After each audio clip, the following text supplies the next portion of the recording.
Selamat kembali ke Abi VMware. Lama tak jumpa semua. Khabar baik tak? Hari ni kita nak buat satu projek menggunakan Raspberry Pi. Projek ni dinama sebagai projek Hyperion. So, Hyperion ni apa? Tengok belakang saya ni. Jom kita tengok video ni.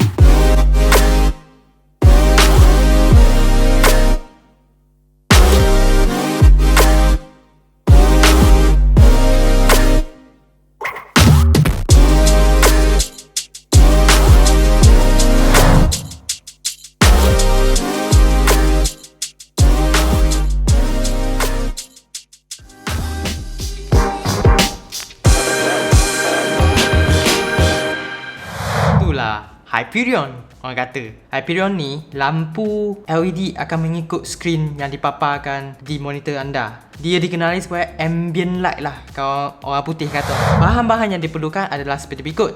Yang pertama, Raspberry Pi 3 ke atas. Yang kedua, micro SD card 8GB ke atas. Yang ketiga, LED strip yang bersiri WS2812B.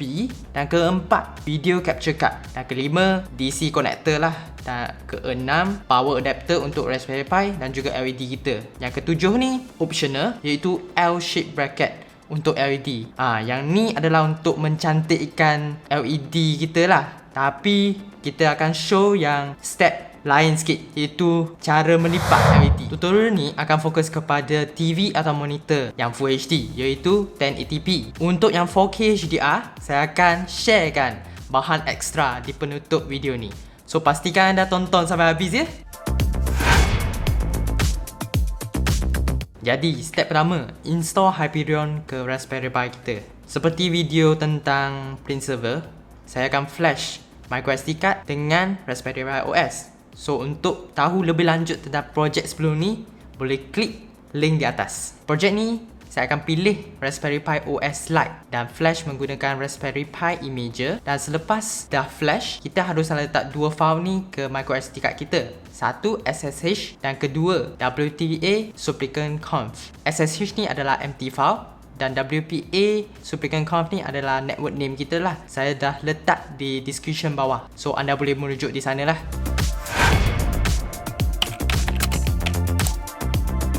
Kemudian plug in microSD card di Raspberry Pi dan boot up. Lepas tu cari IP address Raspberry Pi ni dan letak di putih. Dan di putih kita akan ditanya ID dengan password kita lah. Seperti default, ID adalah Pi dan password adalah Raspberry. Sebelum kita install Hyperion atau step yang seterusnya, kita haruslah update dengan upgrade. Dan commandnya adalah seperti berikut: sudo get -apt update dan juga sudo get -apt upgrade. Dan tunggu step ini sampai habis.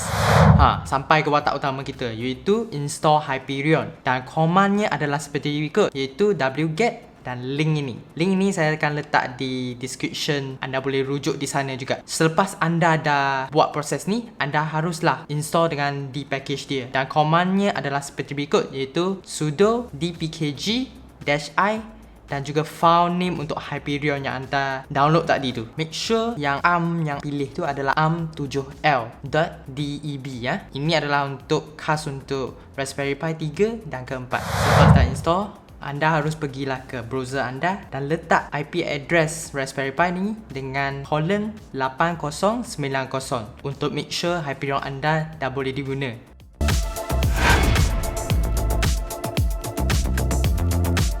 Step kedua, turn on access bagi root yang akan digunakan untuk GPIO 18 LED kita. Make sure GPIO 18 ni anda take remarks ya, sebab kita akan show di video pemasangan kita. Dan command yang lainnya adalah seperti berikut.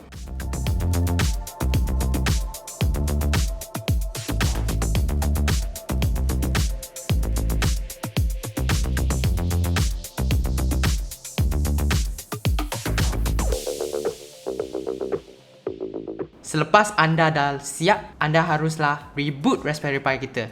So, command lainnya adalah seperti berikut, iaitu sudo reboot. Dan tunggu sampai dia boot up.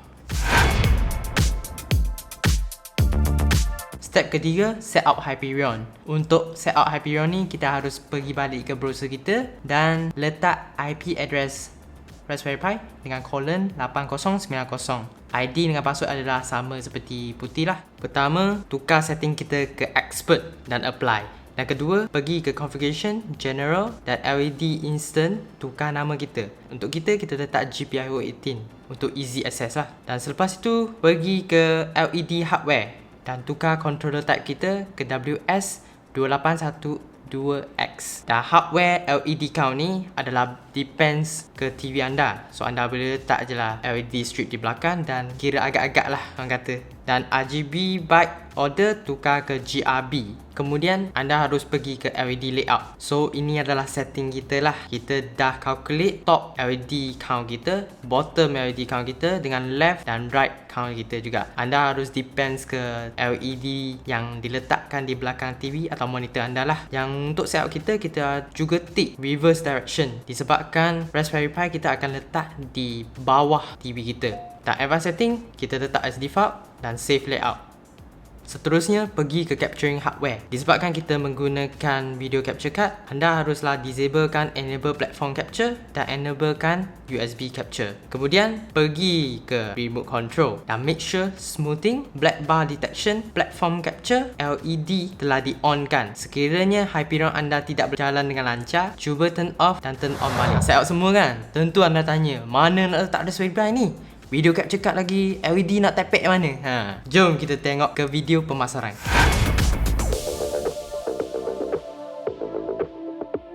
So dari illustration ni anda boleh nampak lah LED light TV saya start dari bawah kanan dan all the way meliputi TV saya. Kabel putih dan merah dari LED ni akan connect ke DC connector bersama dengan USB cable yang akan power up Raspberry Pi ni. Anda boleh lihat di website Hyperion, dia akan anggarkan ampere yang diperlukan. Selepas tu, ambil jumper cable yang hijau ni, connect ke GPIO 18 Raspberry Pi kita, iaitu pin yang ke-6 di belakang Raspberry Pi ni. Untuk capture card pula, connect input dari Android TV Box atau PC kita dan output ke TV atau monitor kita. Dan USB cable ni adalah USB cable A to A dari video capture card ke Raspberry Pi. Dan turn on device kita. Voila, ambient light project kita dah siap. Di intro kita ada cakap tentang 4K HDR ni kan. 4K HDR ni agak beza sikit. Dia tidak boleh gunakan video capture card ni. Dia harus gunakan 4K splitter untuk memaparkan color yang lebih true HDR. Untuk 4K HDR ni, anda boleh pergi ke Hyperion Forum. Sebenarnya, ada juga third party seperti Philips Hue, Govee, Philips Ambient Light TV sendiri. Tapi tutorial ni adalah untuk show cara yang lebih efektif dan juga kos yang paling rendah sekali lah. Jika anda rasa video ni amat bermanfaat untuk anda, jangan lupa